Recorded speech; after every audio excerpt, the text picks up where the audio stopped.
Gonna say yes. Gonna say, okay.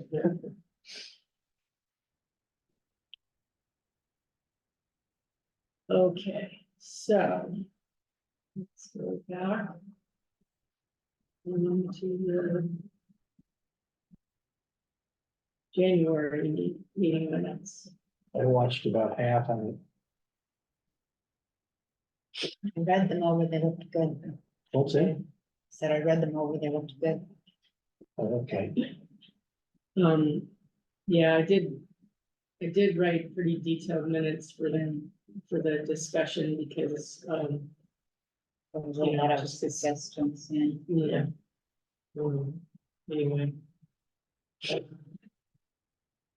Anyone see anything that you'd like to amend in these minutes? We don't have a quorum to approve these minutes, so, We have a quorum tonight. They didn't have a quorum. well, yeah, but I would abstain. I don't feel comfortable approving minutes of me that I didn't attend. So, I don't know. We'll wait until next So week. there wasn't a quorum here. No, there wasn't. So that if we require okay. that only people that were here vote on the minutes, they can never be approved. Next week, yeah. Okay. okay. Well, even if I abstain, I guess it doesn't matter. Yes, it would still pass. Yes. Yeah. So, is there a motion? I motioned to accept them. I'll second. Okay, all in favor? Opposed? Then it is carried. So let us all introduce ourselves to David. I'll start. Good to see you, David. I've met David before. Scott Rogers, member of the Housing Committee, and I work for CDOT, City of Burlington on my day job. I'm Charlie McGill, and I'm the chairman of this committee. Marlon McQuiston, a Williston resident. Linda Scott and the, Energy and Community Development Center. Great. Hey, David, can you tell us about how the work of Habitat for Humanity can relate to the Absolutely. Town Housing Committee? Sure. Maybe I could take a minute just to introduce myself. David Mullen, the CEO of Green Mountain Habitat for Humanity. I've been there 23 years. Very fortunate to work there and live in Williston and have for 35 years, I think. Pleased to have the opportunity to talk with you folks and kind of share the word about affordable home ownership. And I guess I'll start there. That just for clarity's sake, Green Mountain Habitat for Humanity is one of 6 Habitat affiliates in Vermont. They're all federated. So we're all independent of the international organization, but we are connected to them. No funding comes from Habitat International to the affiliates. Green Mountain Habitat was the first affiliate in Vermont. This will be our 40th anniversary year of building homes in northwestern Vermont. And we do cover northwestern Vermont, Lamoille County, Chittenden County, Franklin County, and Grand Island County. And currently we're building a single family house in Morrisville, and a duplex on Manhattan Drive in Burlington. We're hopeful we'll be able to start a duplex on Wright Court in South Burlington soon, along with a duplex on Temple Street in Burlington. All of those are kind of in the works. We just closed on 2 more pieces of property. We signed a purchase and sale agreement on 2 more pieces of property, one in Heinsberg, which we hope to put a 4-plex, and another one in St. Albans that we hope to put a duplex. We would love to build a single family little ranch house with a picket fence. But because of land costs, is really the driving thing for us. If we can get a piece of land and we could put a duplex on it, then we'll put a duplex on it. Or 4 or 6. We we have built single, double, triplex, fourplex. And probably next year in Heinsberg, we're scheduled, to do 20 units. And those would be in sixplexes, likely townhouse style, all home ownership. And that's really important for folks to recognize or know. Habitat for Humanity, the core of Habitat is that through home ownership, these families have the opportunity to break that cycle of poverty or to build capital and build equity. Because most of the families that purchase a Habitat for Humanity built home, their mortgage, tax, and insurance on a brand new 3-bedroom, very energy efficient home is less than they were paying in rent in Chittenden County. So these families don't lack the capital or the ability to carry a home. They lack the capital to get into a home. And that is one of the things that Habitat for Humanity, and specifically Green Mountain Habitat, offers them. It's through the community that, with the help of, on average, about 300 volunteers to build one Habitat house, through the community support, we're able to keep that cost down. And we've had land donated twice in those years. Once was just down the street in Williston. Ruth Painter donated a piece of property. And then the second time was in Charlotte, the town of Charlotte donated 3 building lots. There was some incentive there from the Vermont Housing Conservation Board, who said, we'll give you this grant to keep all this land open, but you better find some affordable housing.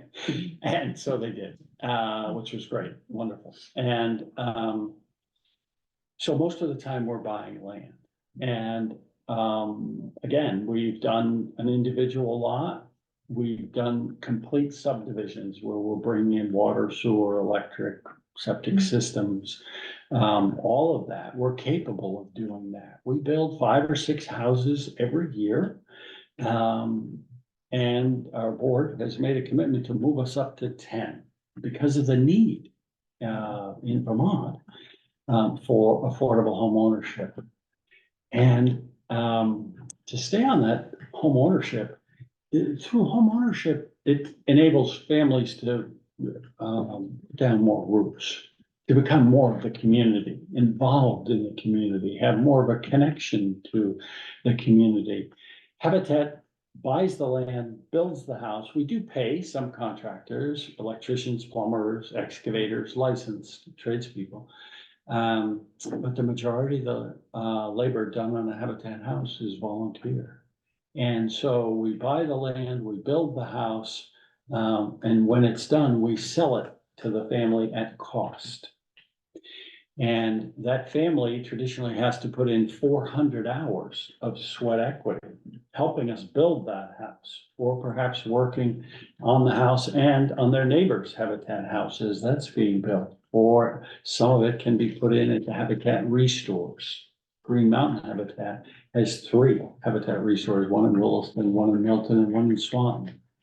Those are social enterprises that generate, through the generosity of the community, raise money, and that money comes back and we use it to buy that land. The last house we just completed in Colchester, a single family ranch house, 3 bedrooms, 1.5 bath, full basement, 1,250 square feet, I think it ended up. That one, the town of Colchester reached out to us and said, hey, we've got this piece of property. And it is in a nice little subdivision. And it had burned down a number of years ago, 3/4 of the way down. And at that time, unfortunately, the family was upside down on the mortgage and walked away from it. And the town ended up saying, well, this is kind of a hazard, being half burned down. So they took it all the way down and cleaned the lot and sat on it for a little while. The select board had decided, okay, we're gonna sell that. Maybe we'll raise some money for the hockey rink. And one of the select board members said, why don't we see if Habitat for Humanity would be able to buy it So they reached out to us and, we asked, you know, how much are you talking? We took a look at it and we said, yeah, we can make this work. So we built that house. Took about, 6 months to build that house. The appraisal on that house, we just closed on it recently, a couple of weeks ago, which is a very special time with Habitat closing with that family. It appraised for $400,000. The mortgage on that house, between Habitat being able to lower the cost and some grant subsidies that are passed on directly to the family, the mortgage on that house was about $130,000. So Habitat for Humanity creates the most affordable home ownership that there is out there, the most. And so that, and it's not magic, it's just that model and generosity of the community. And we have the capacity to build more homes. We have the volunteers. We currently are buying land. We need more land to be able to build more homes. One of the things that I wanted to bring to your attention tonight was that we are doing more and more partnerships as we try and be creative, if you will, and think outside the box, because what we're most interested in is how many families can we help? How many families can we work with, partner with, to build those homes? And we're finding that partnerships in the community, in Underhill, we're partnering with the United Church of Underhill. They purchased a piece of land behind their church. And they are taking it through the subdivision process. Once that's done, they're gonna sell the property to Habitat at just what it costs them. And they're working hard to get grants and other funding to get that through. And if you want to see how difficult the permitting process is, that group has been meeting. Now, again, there's no developers, professional developers on there, but every Tuesday for 2.5 years on the process. And naturally, the minute you bring federal grant funding into it, you opened up a whole new avenue. And with the new policies coming through with the Buy America, Build America restrictions that are on there, certainly understand it, but that is huge. So here's a question. When you use federal funding and you have volunteers doing the work, how does like Davis-Bacon, like, how do you deal with those requirements? Yeah, it just came up Tuesday. Actually, we had Patrick Shell from helping us with what would be the application on it. The volunteer or the donation of something. Somebody donates the flooring. That product doesn't come under the any of those requirements. The Davis-Bacon wouldn't either through the donation. Just those contractors that we do pay Okay. for that. But between the number of bids and all of the other processes, many times on our own, when we're doing a project on our own, we really don't do federal funding because we just about have to hire somebody to administer that grant. And you really have to weigh that for us. So, so we're finding more and more these partnerships like the United Church of Underhill. This is going to be a phenomenal 8-home subdivision when it's done. A beautiful field. They're going to conserve a certain percentage of the land that remains open for the church and the town to enjoy, walking paths and everything. And then there'll be a cluster of these houses, single families and a duplex. And so that's a partnership. We partner with Champlain Housing Trust many times. I just had somebody email me today and said, we reached out to Champlain Housing Trust. The town of Swanton is looking to once this hotel is gone, to potentially put some affordable housing there. And Champlain Housing Trust said, call Green Mountain Habitat first, and then they would follow up and potentially be interested.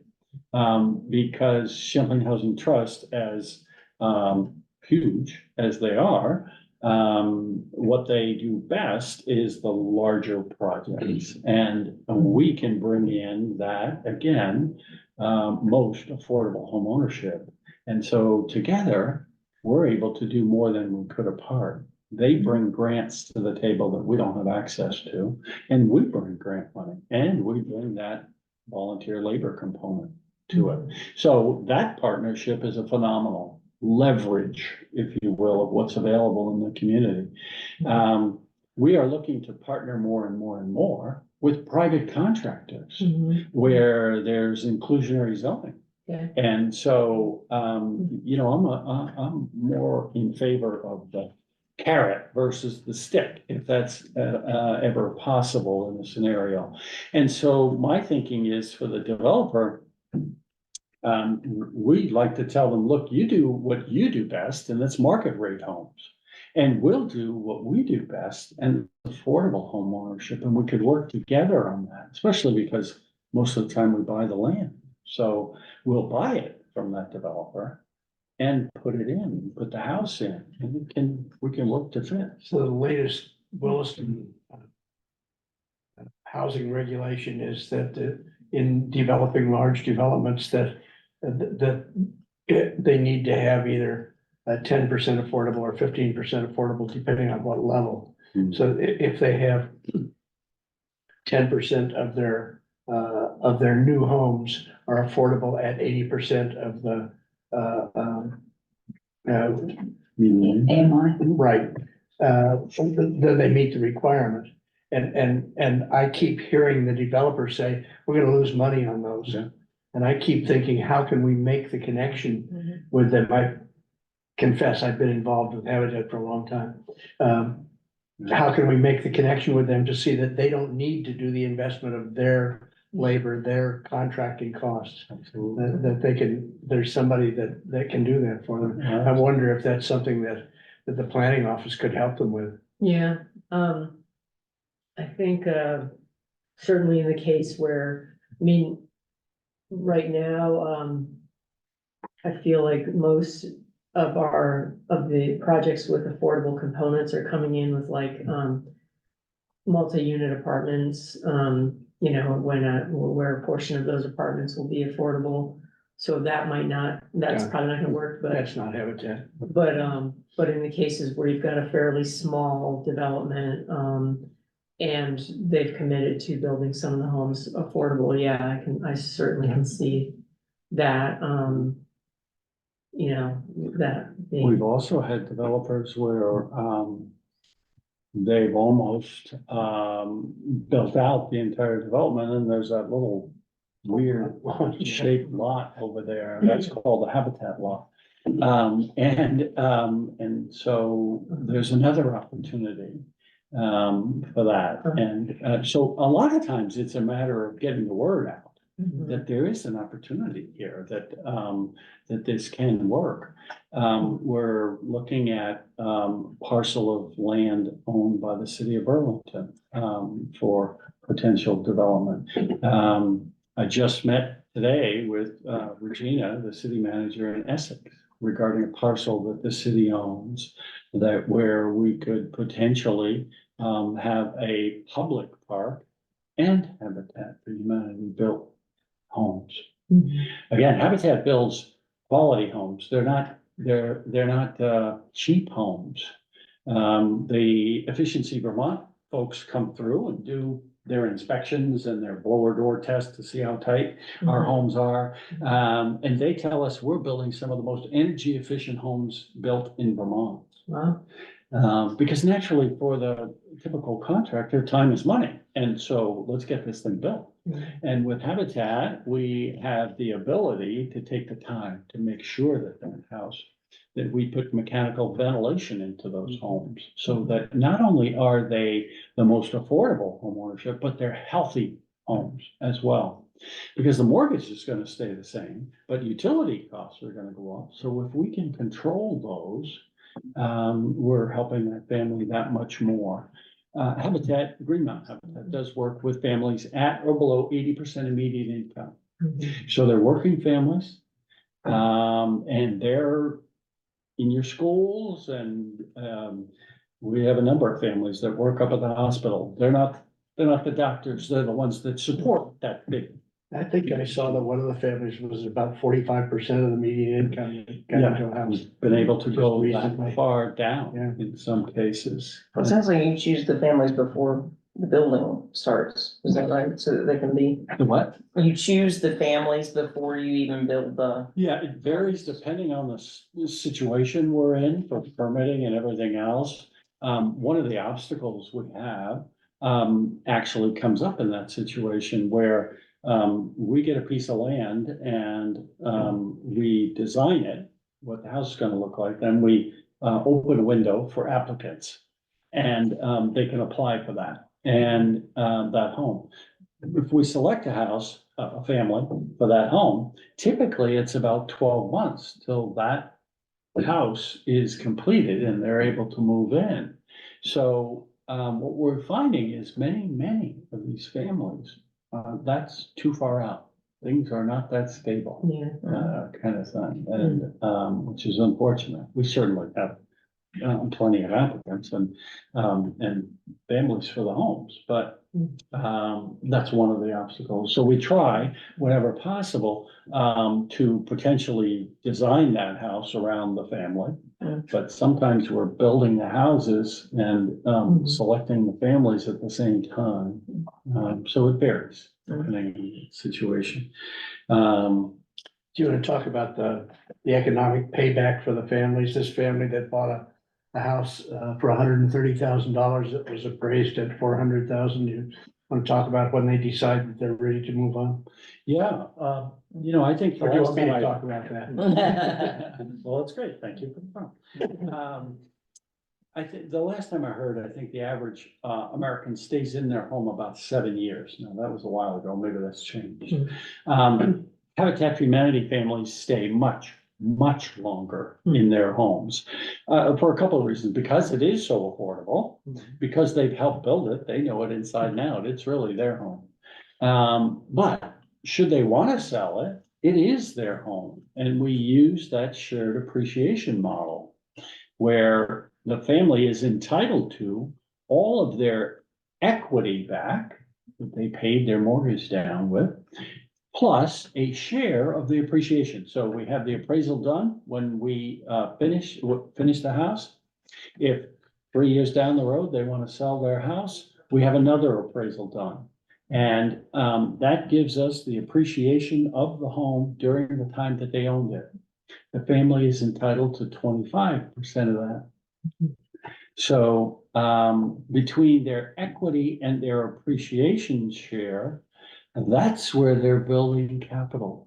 And I'll give you an example of that. We had a family, summer before last, reach out to me and say, Dave, we love the house. We've been in it about 15, 16 years, but we've outgrown it.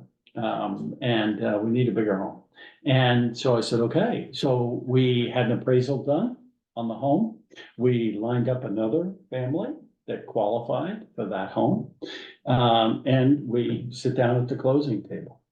And that family, after about 16 years, between their share of the appreciation and their equity, what they paid down, 16 years, they walked away with close to $100,000 that they never would have had if, for instance, I mean, it's very unlikely they would have had that, even if it was subsidized rental. So that family closed with us in the morning. In the afternoon, they took that 100,000, and that was the down payment on their closing for a market rate home that they were buying. And it did have to go to Fairfax, I think, but they had that to put down on that market rate. So it did exactly what it was supposed to do.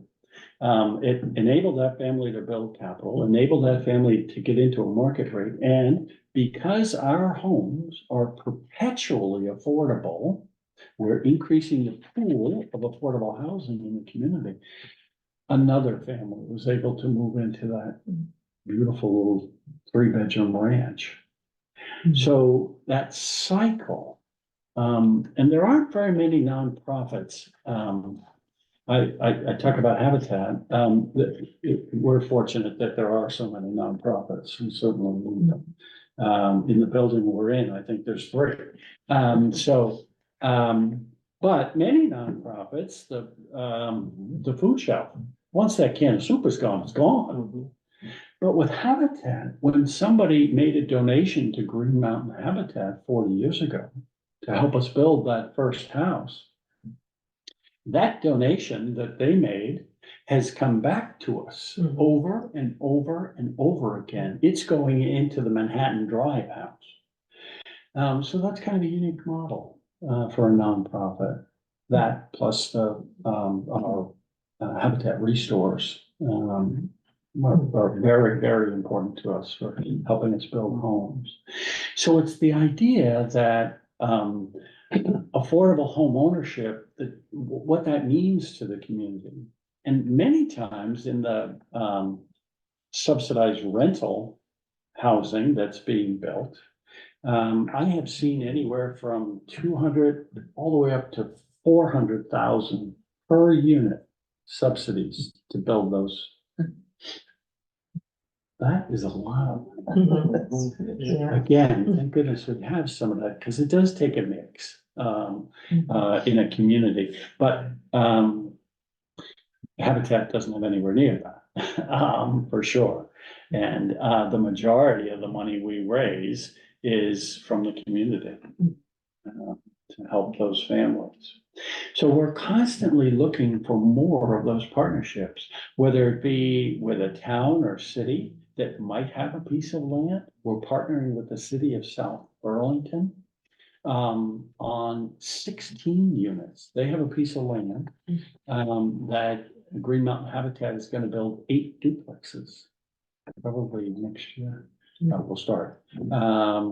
So that's a partnership with a town or city where they had this, and that's a perfect example. Here's a development, here's one of the city offices, and here's this piece of property behind it. And so it worked out perfect. They took some of their ARPA money. That's going to help us put the infrastructure in. We're going to partner with Champlain Housing Trust on that one. And that'll be a phenomenal development for families. So it's these partnerships that we're seeing more opportunity. Again, no wholesale solution silver bullet. It's a mix of all of that. And one of the important parts of Habitat for Humanity is that in order to raise money to help us build those homes, we have to talk to the community and put on the hearts and minds of the community the importance of affordable housing and why it's not just altruistic, if you will. Yeah, I'm gonna donate some money. It makes sense. And so it's helping people understand that, that that affordable home ownership is important for the health of a community. And also, for instance, we always talk about our donors. Some of our donors are making donations from the heart. They want to help a family. Other donors are saying, look, there's endless places I could donate money to and help. But where's it going to go the farthest? And so Habitat for Humanity kind of covers both those bases, because if you're strictly a business person, you want to look at the numbers, we can show you how those numbers work, not just for Habitat for Humanity, but building homes. It works for the community. And the more people we can get to realize that when we say affordable housing for families, whenever we go into a new community, it's inevitable. They say, well, we have families in Williston that we want to make sure if the town is going to support this, that they have an opportunity. Are they going to be able to get into those homes? We cannot exclude other qualified applicants, but part of the application process is essentially a point system. So if you live in Williston, your children are probably going to the Williston schools. That connection scores points, for that. But again, it's educating folks to realize that, these are families that are living here, some have lived here for generations.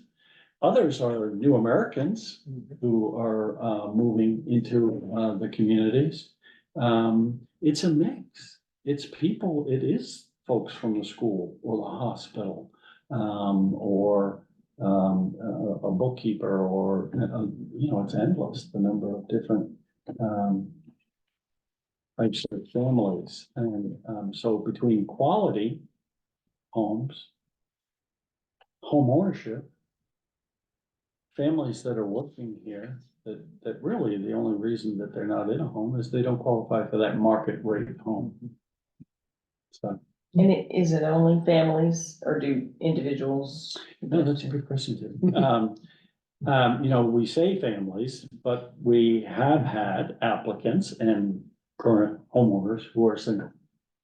There is we're finding actually more and more smaller families. And we have built 4-bedroom homes, but I think we built 5-bedroom ones. So, we can, we've built 2-bedroom. Lots of times a duplex will build, a larger side on one side for a larger family, and then a smaller unit up front. And I think we built a 1-bedroom ones, We did. 1 bedroom and an office. We did build it, yeah. So we're very versatile. But the 1-bedroom was custom designed for 2 people that were handicapped, so that it was, because one of them needed a walk-in shower and the other needed a walk-in tub. It had both a shower and a tub. It was really designed around the 2 very, very, immobile people who were going into the house. And yeah, with our kitchen range that you could wheel under, the sink and everything else. So we're talking to a family right now that has a 20-year-old that's, paraplegic. And so, we have families that are 2 people, we have families that are 8 people. All shapes, sizes, origins. How do you, like, so say there's a family and they're not able to do the 400 hours of work, how do you, what's Sure. the solution? If there's for instance, in the case of that family where there was a handicap situation, we actually made all kinds of accommodations. Because it's participation. Working on the house is wonderful because not only do they then realize what they can do, but they meet other people in the process, and other people meet them. And I always talk about, we talk about habitat and how important it is for the families and everything else. The other part of habitat is how important it is for those that help, because it's in helping the family, whatever it is, whether you're helping on the construction site, whether you're making a financial donation, or whether you're baking snacks for the construction workers. It's in the process of offering that gift, whatever that is for you, that we realize just how fortunate we are. I can't tell you how many times when my boys were younger that I would come home and say, boy, you have no idea how lucky you are. New American family and what they went through and how many years they lived in camps and everything. It was educational for sure, with these families. But it's, and again, I have the best job in the world because I get to meet these families and I see them where they've come from, where they're currently living. And I will tell you, when we say substandard housing or poverty housing, automatically you kind of think, oh yeah, tar paper shack in Florida. Well, Vermont has plenty of poverty housing, and I have been in some of it. some of it in Burlington, some of it outside Burlington, you would not, well, and maybe you do, but most people don't realize where some people in Vermont, these are working families, Yeah. are living. We had one family, we do a site visit for each qualified applicant. One family in Milton, single mom, at the time, 4 children and her mother living in a 3-bedroom mobile home in Milton. She was working full-time as a janitor at the high school to support the family. And in that case, we did the site visit. I come into the mobile home, and she sleeps on the couch in the living room. And where the back door was supposed to be on the mobile home, there's plastic. And again, maybe in Florida that might work, but in Vermont, but she was doing the best she could, the best that she could. And in that case, they lived in that mobile home while we built that house, probably 12 or 15 feet in front of that mobile home. One day, she comes in and says, could somebody maybe help me? The toilet is actually falling through the floor. Oh, man. So, and again, in many cases, it's rental housing. And most of these families are afraid to say anything to the landlord. They had a family that was living in a lower level of a duplex, split level. And every spring it would mold all around the bottom, and she would just bleach it and get rid of it. And the family selection committee member said, well, why don't you talk to the landlord? And she said, I'm afraid that he's just gonna say, look, if you don't like it, I got 5 other people that will fix it in a minute. We've been in their houses where the smoke detectors are hanging down and the outlets are, and the windows are, it's kind of amazing. And the families are paying astronomical rents. And one family, we were building a house in Charlotte, we were building a house. They were renting a house because they had a good sized family. And she came in one day and said they had been a week without water. And they're paying rent. And so why don't you call the landlord? We did. He said he doesn't have the money to repair it. So again, that's supply and demand, and in other circumstances, they wouldn't be living in those conditions because the landlord would have to fix it. So. Other question? Do you have any, we have a small housing trust fund in Williston that was set up recently. Do you have any suggestions for how we could distribute that in ways that are most useful? Oh, I should have brought a remittance envelope. We've worked with housing trust funds and it's critical because every one of those dollars makes a difference in the cost of that house if you're selling it to the family at cost. And the further we can drive down, the lower the income bracket we can help. Most of those that we've worked with, I think, Charlie, have been from Charlotte to Burlington, based on family size and stuff. I do know Charlotte was finding that there weren't many applicants at all because there were a number of restrictions that they had put in place to those. And so they weren't getting many applicants, and so it wasn't helping.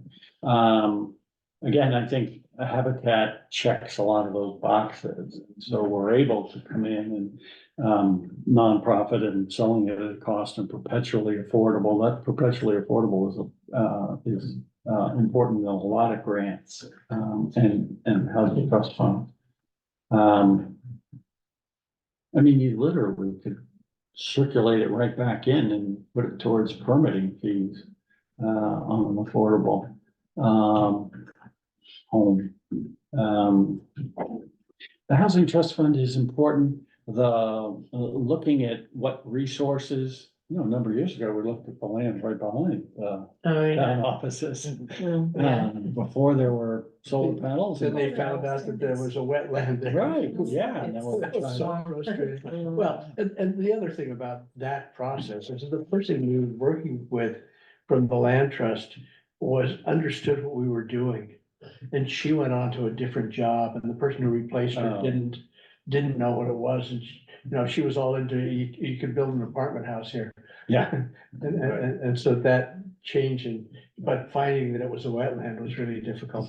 There's a piece of land right across the interstate, the Lion property that's right on the other side of the interstate. yeah. And it's landlocked. And unless there was some way to be able to get out onto whatever that road is.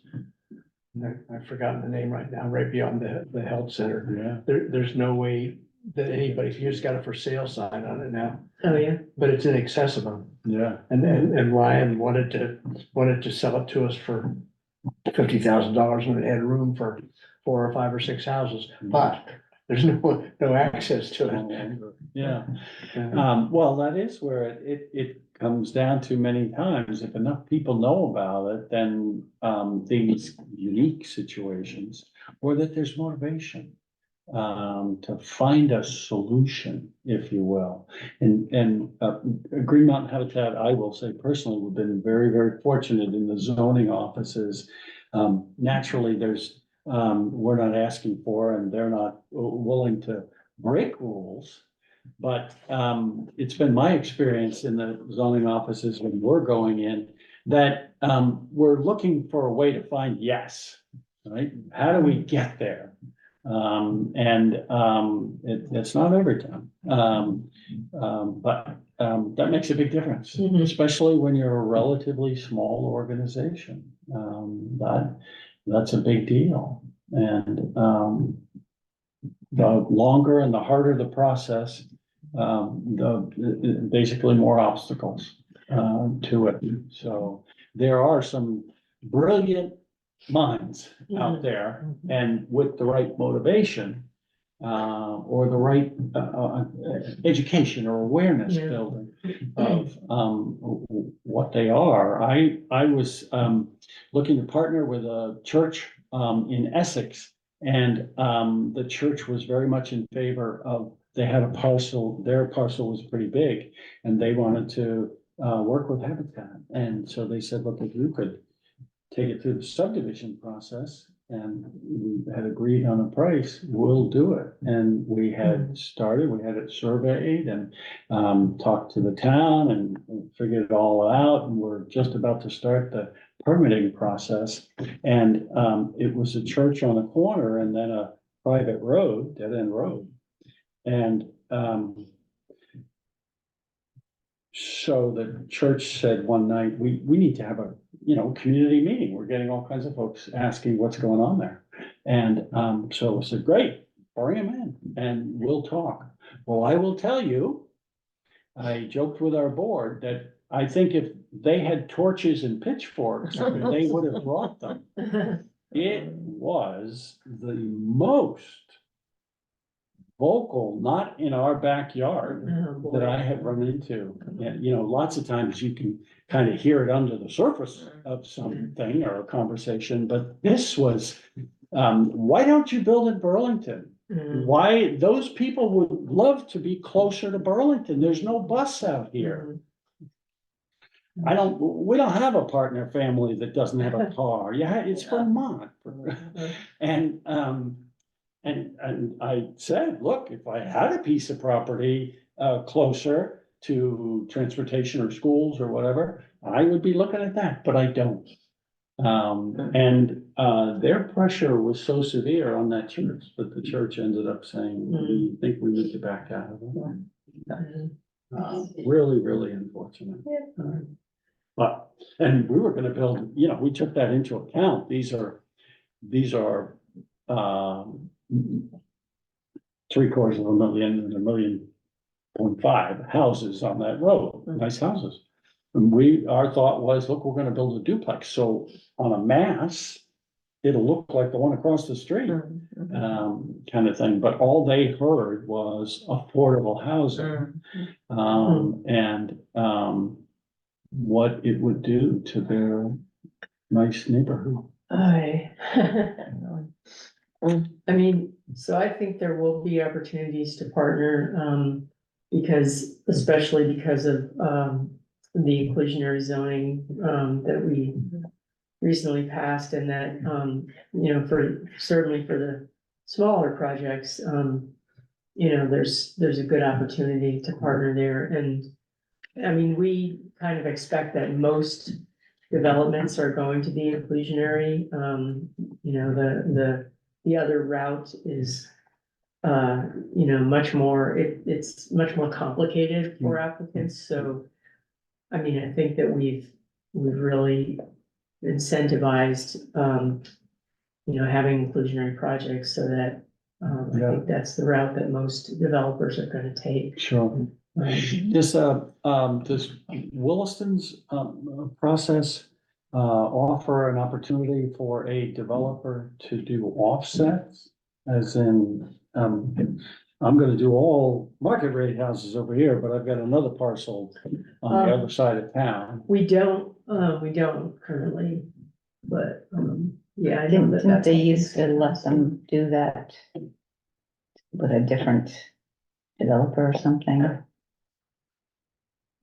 South Burlington had from my understanding, had they could get credits. Yeah. I believe Heinsberg may have that option, and South Burlington also does. Burlington has in lieu of payments that go into their housing trust fund. Right, that's kind of what we have That's- here. yeah. Is the payment. Yeah. Again, you know, all of those things that we can see that there's a potential downside to it, but, you know, as we're pretty proud of the fact that we build a number of houses every year, but we build one house at a time, one family. And, it's that family that we're working with. Yeah, And I think if we just had the ability to, have the community meet some of these families, all of a sudden, a lot of that mystique would be gone. And so I think it's important, the language we use. You know, whether it be, we're very conscientious, project, or, workforce housing. It makes it seem like, you know, it's a mill town and the owner of the mill is building the houses. But it's not, it's quality homes and it can be done. It's not an impossible model for communities to take advantage of. And we're, as I said, there are other Habitat affiliates around Vermont. We build different housing, and Habitat is one of the largest home builders in the country. Yeah, I mean, there are Habitat affiliates that build one house every other year. There are Habitat affiliates that build 200 houses a year. So, I was reading, you put out an article about something from New Hampshire, kind of community, something. oh, yeah, the communities and consequences. Yeah. They Where are talked they? about language. They're like, this organization in New Hampshire that's working on kind of changing the dialogue around housing and, among other things, and they produced a couple of films. One of them was produced in 2005, the other one much more recently, like during 2016, COVID or 2021 or something. But they, you know, it's all about housing issues and about, you know, kind of the struggle to sort of get people to say yes, and how there's this, you know, there's this sort of myth that, like, if a community just allows or primarily allows senior housing, that it's not gonna be burdened by high taxes or, you know, like schools, you know. right. So because of that attitude, like, a lot of these communities, in rural areas are starting to die, and like, literally, there are not, you know, young people coming in or families moving in because they can't afford to live there. And so that after, you know, it's sort of like a cycle, you know, then there's nobody to work in their stores, and, you know, eventually it's like the community isn't a community anymore. So, Yeah. I don't know, just like that. Yeah, so holistic. Yeah, they talked about not even using the words affordable housing Right. because Mhm. Absolutely. Yeah, I asked somebody who worked in affordable housing one time what the biggest barrier was to, building it. She said the word affordable. Mhm. It is, and that just speaks to a mindset. And I, whenever I give a public talk or talk as we're looking to build in a neighborhood,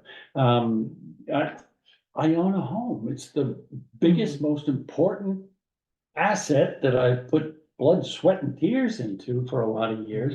So I understand that concern. That's a legitimate concern as to, if you're talking about building near me, what impact is that gonna have? Maybe you have a trailer park right next door to your I house. do. And it seems like it's getting closer and closer all the time. Trees are dying, but but it's important to be able to ask that and to be able to recognize that that's legitimate and that there's listen carefully. I can help you understand that this is not gonna adversely impact it again.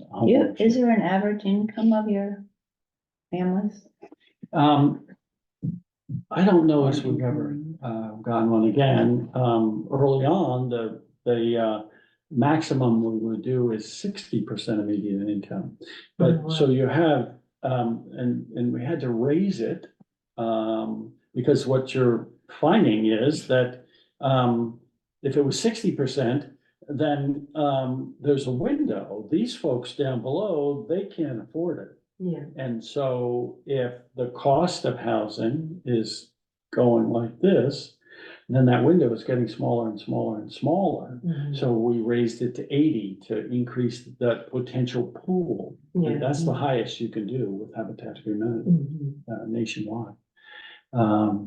So, but currently, anywhere from 80 to, as Charlie said, I think probably 40% of median income is as low as we've gone. And again, that's places like the Vermont Housing Conservation Board, critical, absolutely critical. I'm down in Montpelier tomorrow at 7:00. We have a table down there and Habitat affiliates are gonna staff the table and testify in some of the committees.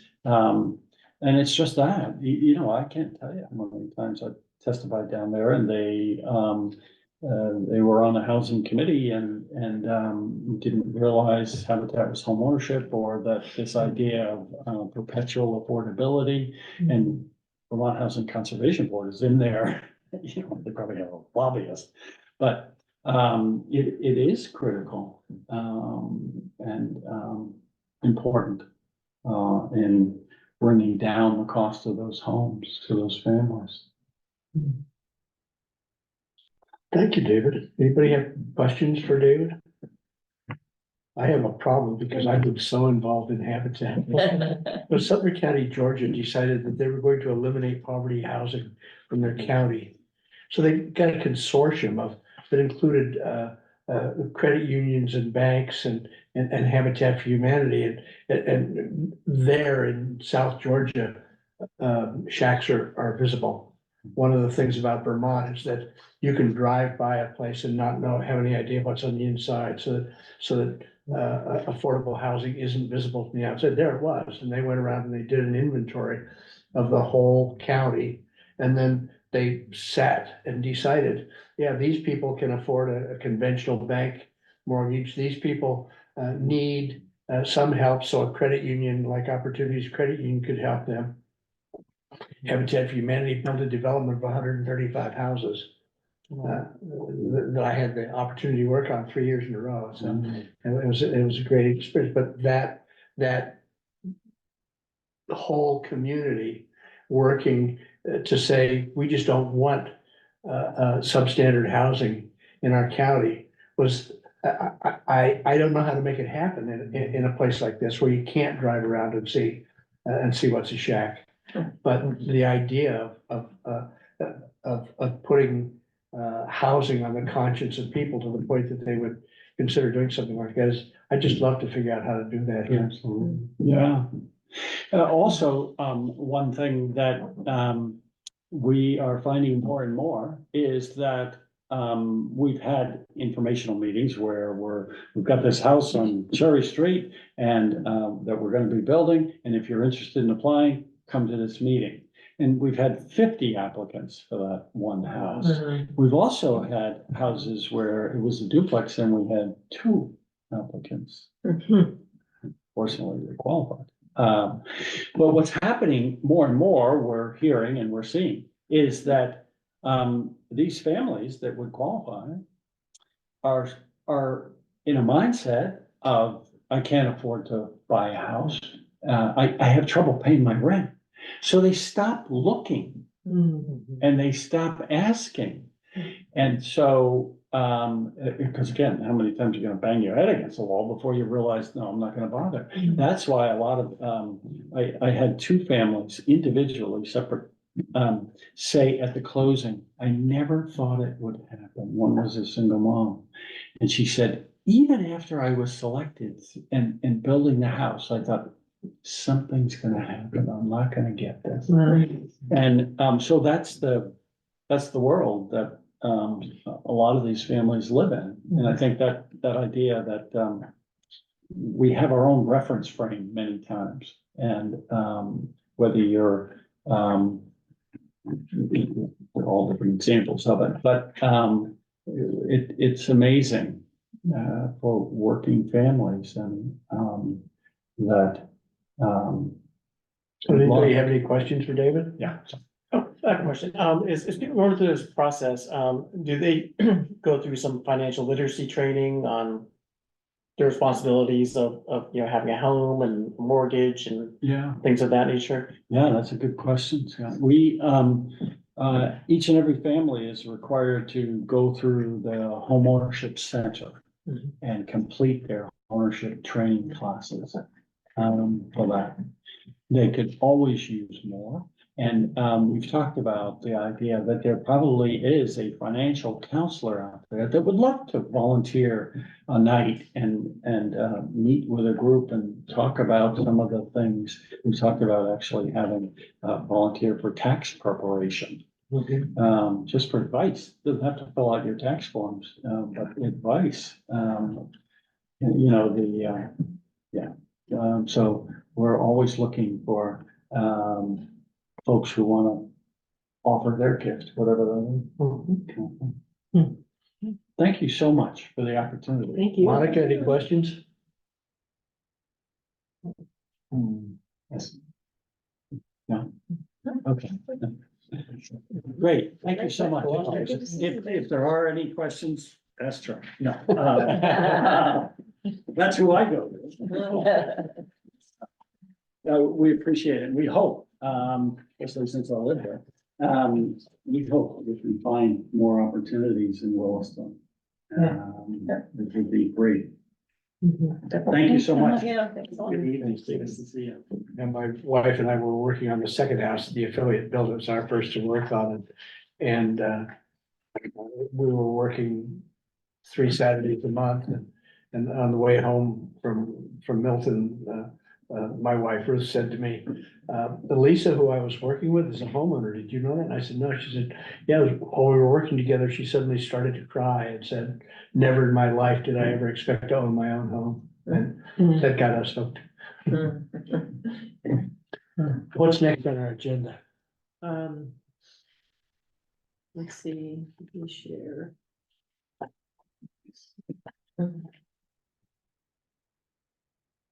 The recap from last week? Yeah, that's right. Yeah.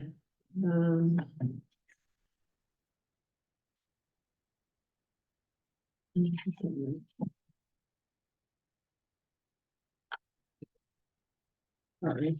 There we go. Oops, that's not what I want. Yes, it's recap of, I can just tell you, it's a recap of January 3rd. meeting.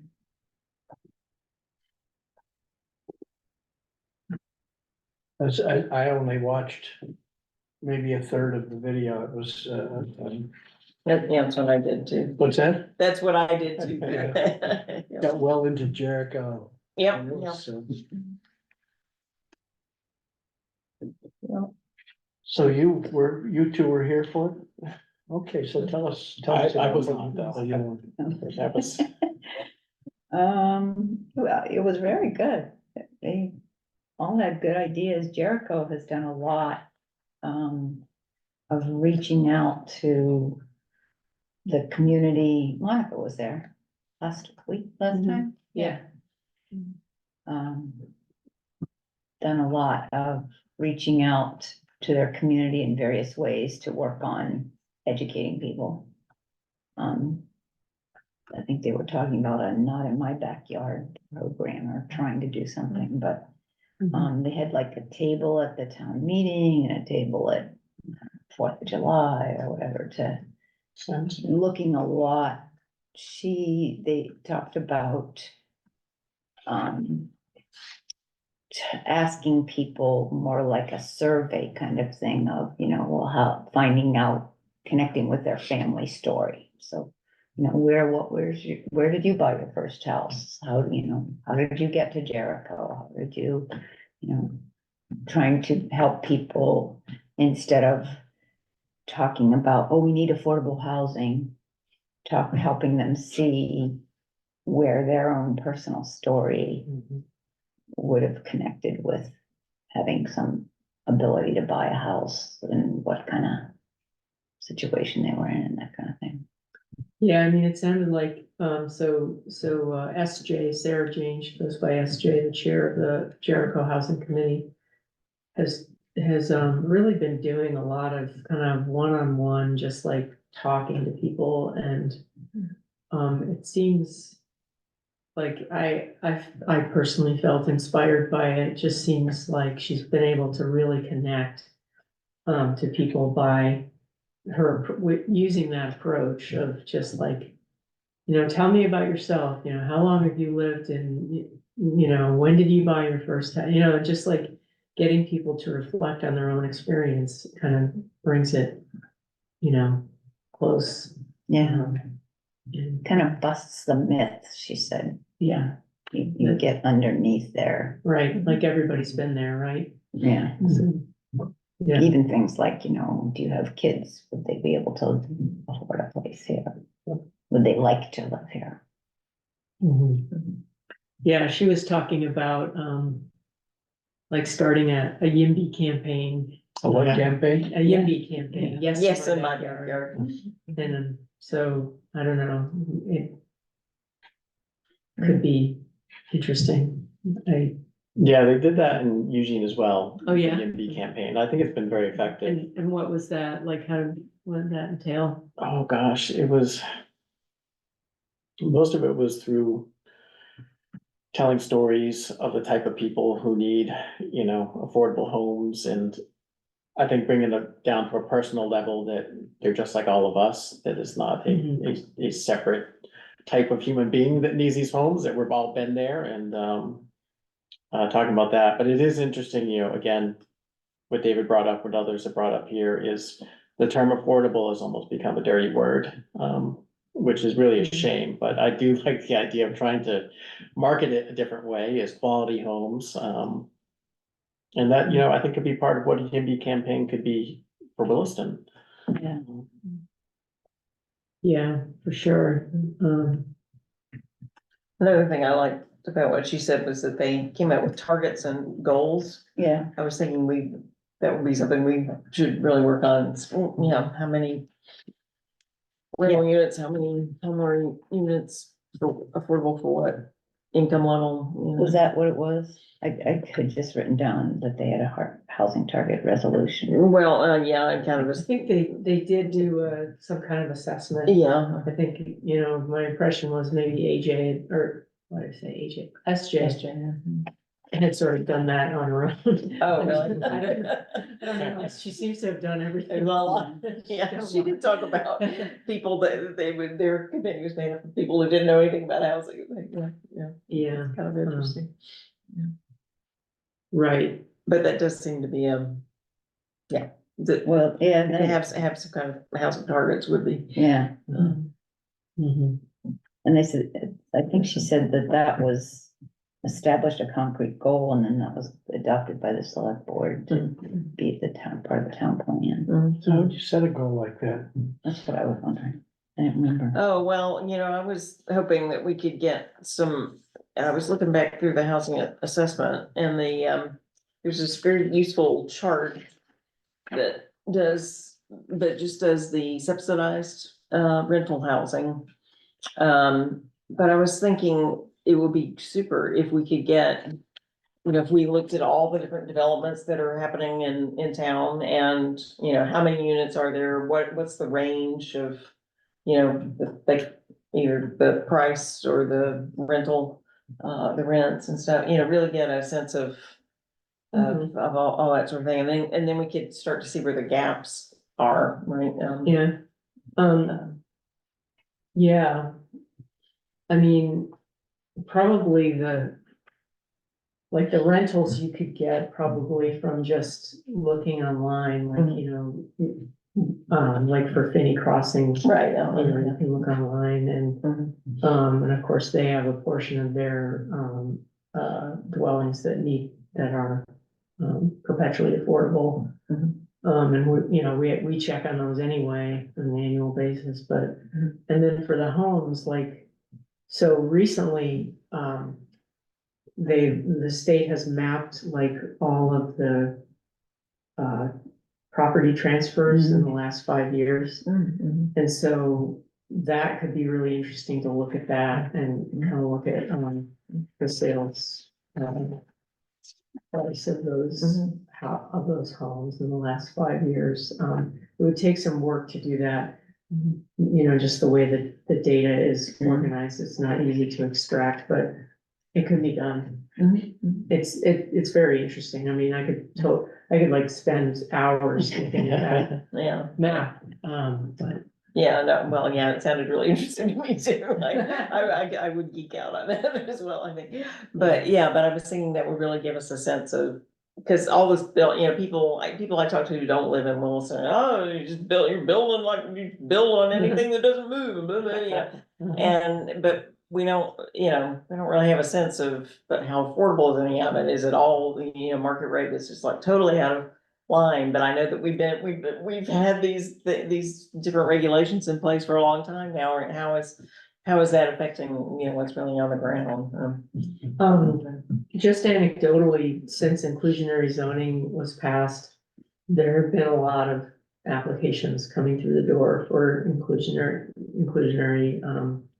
projects. No, So that's awesome. I think I don't know, it's too soon to tell, but in my mind, that's a good sign that we're, we're getting quite a few applications. Interest, Yeah. That's great. Yeah. One of the other things she talked about was they went around and worked on homeowner association covenants and Right. just kind of amending them, did some sort of reaching out to communities and making sure that there was, eliminating discriminatory language and anti-housing kind of stuff, so. That's saving No them from ADUs. federal prosecution. We do actually have fair housing laws in this country, but they're hard to enforce. It was amazing, some of the things that she was saying. Yeah. That some developments, some subdivisions, you couldn't build a dwelling that was less than, what was it? 2,000 square feet. Oh my or something. God. Or some that Yeah. kind of maybe sort of backdoor, but prohibited ADUs and Yeah. stuff. I don't think you What? can do that, ADUs. but No, anyway, just- yes. yes, you're not supposed to. Well, it's like saying you're not gonna sell to a person of a certain religion or a certain race either, I mean. That's what my It's, child it's, is it's, like. it's only one, that's right, it's only one step removed from that. Well, ours has, I think it still has, you're only supposed to have wood siding. And You're yeah, enjoying, I think so. yeah. I mean, no one's holding anybody to it, but Mhm. Well, certainly the we're historic supposed to have district is. clotheslines or something. Yeah, Right. I put a solar clothes dryer in, not a clothesline. I have a clothesline. Of course, it looks just like a clothesline. Yeah, I was an HOA president once. And, Oh, we had, this was in West Virginia, we had a lot of rules. It was, certainly no accessory dwelling units were allowed, you weren't even allowed to park an RV in your property. All the properties had to be certain color, siding, Mm. and then, fencing was another one, had to be in compliance, so. And there's several of those here in Williston that have rules like that, commons. Yeah, one of the rules that I'm interested in, I'm interested in looking into HOA covenants because apparently some of them won't allow like things, on the outside of your house, on the outside of your unit, like heat pumps, so, Um, Oh, yeah. so Oh, that would be interesting to kind of, Mm. see. Revisit, yeah. Yeah, Yeah, I had to work, with ours, West Virginia had passed a law, was surprised for West Virginia was that you couldn't ban solar panels, and the HOA had banned solar panels, so I got Oh, wow. that changed, so you can put solar panels on, yeah, as well, but it even went into the thing, you couldn't do, certain type of rentals, you couldn't rent a room to, say, a non-family member, that was, I don't know how you're gonna enforce that, but that was, Yeah, one of the covenants as well. right. that is absolutely in violation of the fair housing. Yeah. Well, I think they used it as a way to kind of reach out to people Yeah. and bring them in and help, because people would go along with, oh, no, it's okay to do that now. So Mhm. then by changing it, Yeah. that gave them an opportunity to talk to people But and, that was a wonderful idea to go out Yeah. and do that. yeah. Yeah. Hmm. They also reached out to, she said, she called them old time developers Mhm. and made connections with, other developers that built low and middle income. And then just kind of, had coffee with them and talked to them. Talked about what they were looking for. Do we still have a 2 to 3 year delay from the time somebody decides to build before they can get through the permitting process between the town and the state? Well, the state, I can't really speak to, but, as far as the town goes, if you're an inclusionary project, whatever, you don't have to go through growth management, so you could, submit a pre-application. And then, if they say yes, if the DRB says yes, move forward with a discretionary permit. You could submit a discretionary permit and, be done, basically, and so it's more of like a 6-month project rather than a, 18-month to anywhere from 18 months to 4 years, depending on how big project is. If you look at Summerfield, Chris Sedisak's project, up at the old Catamount Golf Course. He's still going through growth management. He's been through 4 rounds of growth management to get, the allocation that he needs to build out that project. And still, it's like he's going again next March. So that, that project started and he started, I guess, submitting applications in 2019, and 4 years later, he hasn't put a shovel in the ground. So, I think a lot of that just has to do with the financing and having enough sort of security that the project is gonna be able to build out before you can actually start, so if you don't know whether the town's gonna allow you to build, maybe 20 units, or if they'll allow you to build the full 200 something, that really matters. There is a bill going through the legislature now that's gonna reduce several of those things.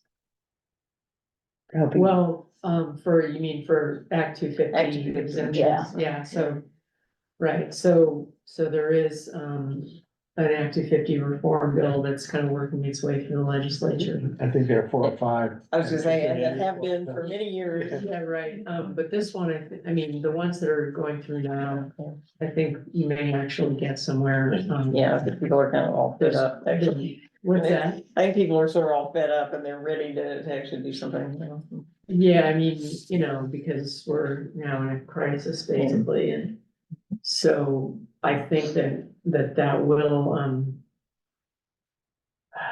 will help. I mean, they basically, have upped the thresholds that, which require you to go to Act 250, so instead of 10 units, I think it. And I think they're talking about reducing the number of appeals that you can Yeah. have to. Right, And the, there's a bunch of provisions related to appeals. yeah, you have to have 10%, 10% proposing 10% of the of population the town, yeah, to have an appeal. right, right. And then also, the other one was to, if you're appealing, you have to put forward a bond to that will cover, if it's a frivolous appeal, then you'll pay for the developer's costs. Right, And there's also some, changes to, or limits on how, or something, setting up another board so that some of the application stuff would go through quicker. You'd have like a time limit on how quickly right. it'd have to go through, and it wouldn't have to go through one court, it would go through a different Mm-hmm, board, that would mm-hmm. smooth it or make it happen. But that description that David gave of the Underhill United Church and Right, they've been 3.5 years. but that's probably one of those deals where 10 people could get together and, I don't know. Although that didn't even sound like they appealed, it sounded more like they the church I think didn't it's just wanna a, yeah, create, just a regular yeah. process, it's so onerous. Well, and there's something too about municipalities that have their own environmental laws and stuff, that a developer doesn't have to go through both the state and the town, Right, you know, there's yeah. not Yeah, having with parallel stuff. Right, yeah, there's that process of sort of delegating, I mean, I guess that's how they're referring to delegating active, or not really delegating Act 250, but just, yeah, making it so that If you've your already got it. Streamline it, regulations basically do the same the thing. thing, yeah. I think in Williston, you know, there's some areas where our regulations don't really touch things that Act 250 touches, so, you know, that might have to change, like archaeology, like, Mm, that's one thing that we don't really regulate at all, and the state does. So is the whole rural ag zone 2-acre zoning effectively, Um, or is some of it bigger? it's, yeah, it's like, okay, well, it's, 2-acre zoning, effectively 1.84. Yeah. I think mine's 1.86, Mhm. but we're limited by sewer capacity, so it doesn't matter. yeah. Right, yeah, so in the ag rural, I mean, there's historically been such little demand out there, very few applications submitted, annually, like, you know, just Doesn't- literally a handful. Doesn't the town plan allow 5 a year or something like that? It's, 10 a year, 10 a year? so 10 a year, yeah, it's 10 a year. But there's been like way fewer than that, so it's just very expensive to build in the ag Mm, rural district, you know, because of largely, you know, wastewater issues and yeah, water and. Yeah. yeah, I had to abandon my ADU plans Oh, no. because of the state, to get a wastewater and potable water permit. My septic system was redesigned in 1995. And then they changed all the regulations in 2007, but we can't find a state permit. We think what happened was the builder just made a kind of a handshake deal with the town to approve my septic design. But I'm sure but when the state, improved the regulations in 2007, and I know my septic system does not comply with that, and it would cost me Yeah. like $1 zillion to redesign, I'd have to redesign my septic and my well, it has very low, yields. So, yeah, my niece was very unhappy about, but I said, I just can't, I mean, I can't do this, and even like the VHIP, grants, they've made available and said, they're taxable. So I was talking to somebody a friend of mine in Heinsberg, who's like, he goes, a third of it is eaten away. Wow. Because of taxes and everything, Huh. so, yeah, anyway, that's. My They're son added changing that. added a bedroom and bathroom on his house Mhm. and the redesigned and reinstalled septic system to add a bedroom was more than the cost of the building. Yeah, I'm sure, and that's what it would be, me, and I'm not gonna, I mean, if I were 20 years younger, I might, I might be able to make it back and the cost of the house, but it's like, I'm gonna sell that almost soon, but, I'm not, I don't wanna take out another mortgage to pay for, something else, so, Yeah. yeah. So these are the things that really restrict, Habitat can pay $100,000 for a lot and build an affordable house because of the grants that come in through Mhm. Champlain Housing Trust and the state,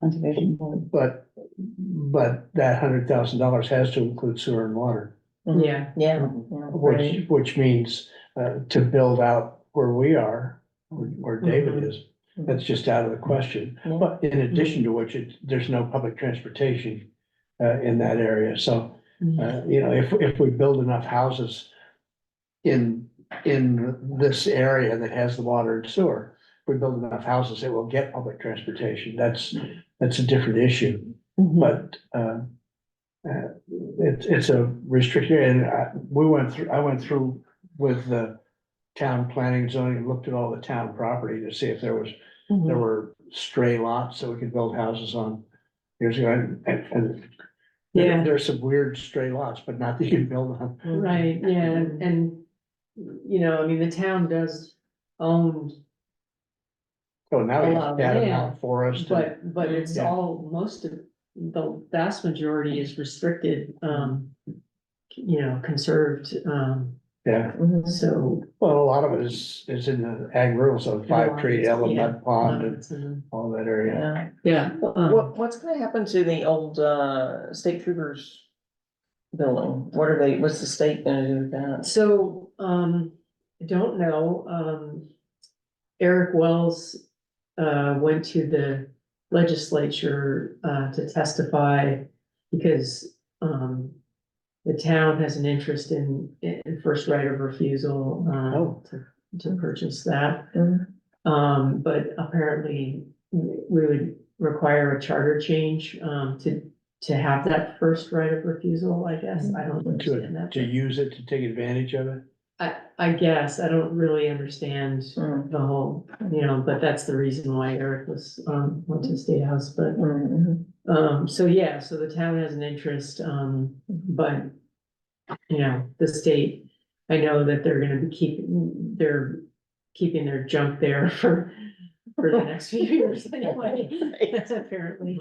They have that great big shed behind the new station, why they, I don't know. It's a big, build a small, what's that? build a small town for that new Oh, yeah, thing. Yeah. they used to burn marijuana out behind that. What? They used to burn marijuana, and I only know because the airport called a pilot, a friend of mine, and said, can you see where the smoke is coming from? And he said, yes, coming from the police, behind the state police barracks in Williston. So a few minutes later, the tower came on, said, we checked with them, they're burning marijuana. Another pilot said, now where's that? Yeah. Yeah. So it sounds like we really need to go back and think about how we can get our town interested in getting greater economic diversity in housing in the town. How'd you like that instead of affordable housing? Yeah, greater, They- greater diversity. Children did a big, who did they work with? They worked with, had, Um, Vermont. Oh my gosh. Community, Yes, I just got an email from them. Uh, let's see, Vermont Community Leadership Network, I yes, think, or something like I that. think so. I think that was it. Community rural development or something. But they came in and they put on a 2-day, like, or weekend, Yeah, it was, like this, town. Shelburne Forward Together. Okay. And Um, had a bunch of activities and, concerts and something that then had just. So our town planning commission put on, as they were working in the plan, they did these great programs where they provided food Yeah, and gave everybody a chance to talk about, what'd you get, 100 people total? somewhere around there, again. Yeah. they did this more like a fair kind of thing. Okay. So they had live music and they invited everybody to the town, whatever, and then they had, It was, sure, it was the fire station, they didn't expect too many people. they had different. I don't know if it was speakers or, Yeah, it sounded almost like this thing, a little like, panels, Jericho, where they had like surveys that people did and. Oh, I see, it was, they had things going on at 3 different locations and it all came together for the right. dinner and music and then split up again. One thing to think about in terms of outreach is that, April is Fair Housing Month. The library typically has done an event during Fair Housing Month. I've been talking with, Lori, I don't know her last name. She organizes events over there. We were At trying the to think, library, what? at the library, At the library, yeah. We were trying to think of a movie or something, a film screening with a discussion and Ladak. LEDAC, yeah, thank you. So if you have any ideas for like films, not too long, but or some type of theme for discussion, that, that could be something anyway. Yeah, one of them, somebody had a book group that they did. Was that Last- Shelburne or Winooski? Well, I know last year here they did a book discussion during Fair Housing Month. It was one of these guys that spoke last time. Yeah, Can't remember. but Lori, I don't know, her opinion on that is it's too heavy a lift to ask people to read a book. That's kind of a shame. It says something about our society. Yeah. Maybe a comic book or something. I don't know. What's it called? Fair Housing Month? Fair Housing Month, yeah. So if you think of anything, Well, it's a little late, but what, to do a table at the town meeting. town meeting day on March I 4th? mean, yeah, that's coming up soon, isn't it? Well, it doesn't have to be a big huge undertaking, but. Yeah. No, it doesn't, I mean, Like, like, we had like some little survey and, let me know, I mean, I can help prepare, some things, materials, whatever. a little survey thing would be good, 'cause people. I like the Yeah, idea that's of true. asking the people to Surveys. think about their own journey to the Yeah. housing they're in now. Collect Yeah, stories. yeah. Yeah. Collect, yeah. Yeah, that, But who was that storyteller guy? also Steve Shepherd, Steve yeah, that Shepherd, was, another idea was to go out and interview people and then Hmm, feature those interviews on his podcast. Okay. That would be nice, maybe we but- could get some questions from him that would, put 2 questions on a survey and, yeah. I don't know if I could make them check boxes or. So, yeah, any ideas for, Well, you can ask Questions? things like, No. what year did you buy your first house? Mhm. Where There wasn't. That'd be for the old timers. For, Gonna get anybody. I paid $13,000 for my yeah, first house. see, that's what people love to tell stories like that. But kind of the people living here now, I live younger here people now. in houses, well, yes, but we bought our houses 1,000 years ago. It Yeah. cost. So, you know, the ones that are moving in now, that would be the ones being like, I don't want them living here now. Well, you know what would be cool is if you could get like a, cause they make these calculators, right, that, can tell you like what $10,000 in 1950 would be worth today. Yeah, Mhm. So you could show people what your $13,000 would be worth. Yeah. I today. paid $1,200 for my first new car, Yeah, yeah, I mean, that plus was, $350 tax, yeah, How much? $350 California tax on a new Volkswagen. How much was the $1,200 car? car, so it was $1,550 altogether. yeah, it's like $5 in 1883. I was watching this television show and the podcast, the accompanying podcast said $5 in 1883 would be $450 today. You know, it's like, Yeah. it really, you know, that kind of thing would be really kind of startling, I think. Mhm. Yeah, yeah, maybe a short survey, also maybe just like a fact sheet. Mm. Yeah, Mhm. well, yeah, I mean, this is, you know, Yeah, yeah. is this- enough, this- yeah, all the information Although, on here. I feel like some of the stuff out of our housing assessment, people just don't know it. Yeah, it's Yeah. true, yeah, They don't yeah, know 10,000 people come here to work every day. yeah. Right, And they right. don't know that, you Mhm. know, most of the So- housing in Williston is 3 and 4 bedroom houses. So I could work on like, you know, Mhm. putting together like a one pager thing Mhm. and like a survey or something. And just, Well, try to do it as a survey that we can get Susan Cote to stick in the paper. Observer, so that it goes to Mhm. more people than the 12 that'll show up for town meeting. Yeah, but well. You don't think more than 12 show up for town? They're gonna have to come and vote. Yeah, a couple hundred The next people day, we they'll usually come and do. vote. Mostly you do But nobody both, will show yeah. up for that. Well, 150, we usually get about 150 people at a time. I wonder, But you'd kind of want to do it at the voting. Yeah, and you can do that too, actually. Mhm. If it, I'm not gonna be here, so. I could talk to that Steve guy and see what he would suggest for stories, for for a question. questions that might Mm. elicit the story, but. Sure. Yeah. Yeah. Um.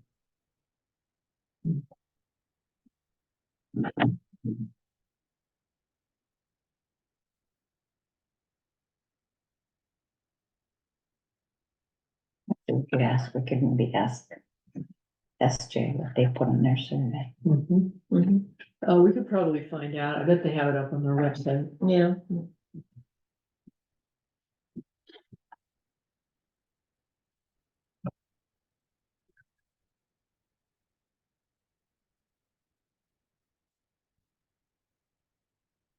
Okay.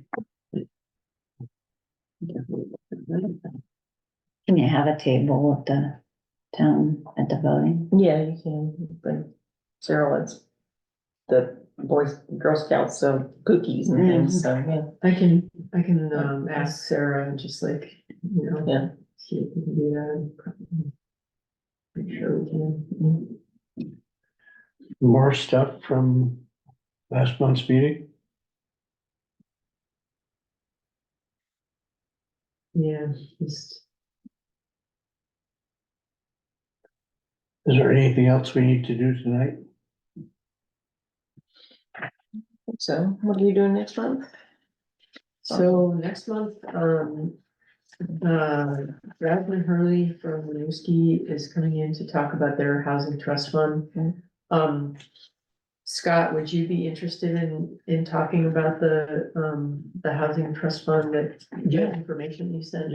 That would be great, because that would be a nice, synergy there. And then, and then you can begin to talk about the Williston HDF. I am gonna be out of town On the sixth. Okay, all right. If there is nothing else for tonight, I don't think there's any problem with adjourning it 20 minutes early unless someone has an objection to it. No objection. Yeah. Monica, you have anything else you want to add before you sign off tonight?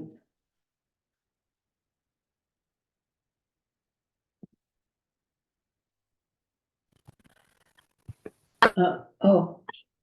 Or connection at this time, so it's kind of the whole time, but one of the things just I know we talked about the last meeting for a while, and one of the things we brought up in terms of large employers in Williston and maybe talking to the impact the housing shortage is having on their staff. And I don't know how they accomplished that. I forgot which one of the guests brought that up. So, something to think about. I know we talk a lot about how a lot of people work in Williston and can't live here. So yeah, that's just something that's been on my mind in case that they have a lot of pull in some way or another. Yeah, but yeah, thank you for letting me chime in with my not so great internet. Good to have you. Cool. That is a good suggestion, because Yeah. I mean, you hear that everywhere. Yeah. It's a huge problem. Mhm. People trying to hire people from out of state is, well, they can't. They're interested until they find out, until they start looking for houses, and then they say, forget it. Even the medical center can't hire people No, because they yeah. don't have a place for them to stay. Yeah. Mhm. They were desperate for places for medical students to live. Mhm. Okay. Then I would entertain a motion to adjourn. So moved. Second, Anybody want to second it? second. All in favor, rise. Yeah. Yeah. Get it, put on your. Bye, bye, Monica. Thanks, everybody.